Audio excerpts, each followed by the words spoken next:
গতকাল আমার ছেলে আর হাজবেন্ড মিলে চলে গিয়েছিলাম বৃক্ষ মেলায়। ফেসবুক স্ক্রল করতে করতে আমার ছেলে আর হাজবেন্ড দেখে যে আমাদের যশোরে বৃক্ষ মেলার আয়োজন করা হয়েছে। ছেলে বলল, আম্মু চলো। সেই সাথে আমার হাজবেন্ডও বলল, চলো যে একটু ঘুরে দেখে আসি কেমন গাছ এসেছে। ও যেহেতু অনেক ব্যস্ত থাকে তার ব্যবসায়িক কাজ নিয়ে, সারাক্ষণ ফোন কানেই থাকে, তারপরেও বলল যে চলো কিছু সময়ের জন্য আমরা ঘুরে আসি। আমি সাথে সাথে রেডি হয়ে চলে গেলাম। তোমরা যারা যশোরে থাকো তারা সবাই এই রোডটা চিনবে। এটা আমাদের যশোরের একটা ভাইরাল রোড, যেটার নাম প্যারিস রোড। এখানে অনেক ফুড কোর্ট আজকাল বসে, তবে কিছুদিন আগে দেখছিলাম আর্মিরা টহল দিয়ে এই ফুড কোর্টগুলো সব উঠিয়ে দিচ্ছিল। আর এগুলো দেখতে দেখতেই যে পৌঁছে গেলাম আমাদের বৃক্ষ মেলায়। এটা আমাদের যশোরের ঈদগাহ মাঠে আয়োজন করা হয়েছিল। আর এদিকে আমি আমার ছেলেকে বলছিলাম যে আব্বু তুমি একটু ভিডিও করো পুরোটা। ও আমার ভিডিওর ক্ষেত্রে অনেক হেল্প করে আমাকে। মেলায় ঢুকেই সবার প্রথমে যেখানে চোখ গেছে সবার, বিশাল বড় একটা কাঁঠালের, যেটা টিপতে টিপতে ওর নাড়িভুড়ি সবাই বের করে দিয়েছে। ওকে কেনার আর কোনো খরিদ্দার নাই, ও এখন জাস্ট শুধু দেখার জন্য। আর এইদিকে উনি টেবিলের উপরে অনেক রকমের সবজি সাজিয়ে রেখেছে প্রদর্শনী, যেগুলোর অধিকাংশই পচে গিয়েছে।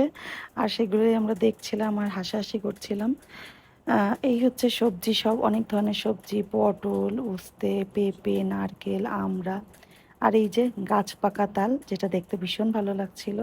আমরাও দেখছিলাম তালটা আসলে। আর এইদিকে কিছু প্রজেক্ট হিসাবে এরা সাজিয়ে রেখেছিল, কিছু গাছগাছালি, কিছু প্রদর্শনী করা হচ্ছিল, কিছু সেলের জন্য, কিছু সেলের জন্য না।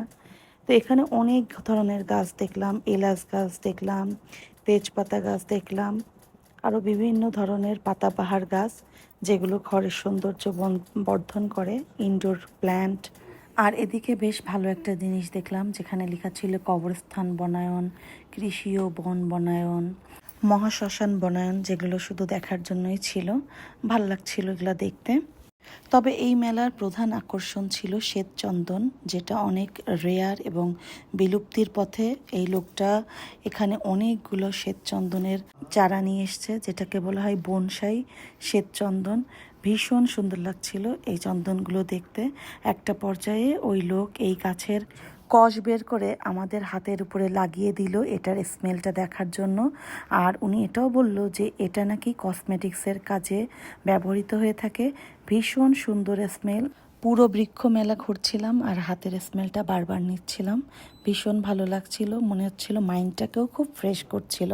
আর এদিকে আমরা হাঁটতে হাঁটতে চলে আসলাম আমাদের একটা চেনা ভাইয়ের কাছে, যার নার্সারির নাম তন্দ্রা নার্সারি, যার কাছ থেকে আমরা প্রচুর ইনডোর আউটডোর প্ল্যান্ট কিনে থাকি এবং খুবই স্বল্প মূল্যে সে সেল করে থাকে অন্যান্য দোকানগুলো থেকে।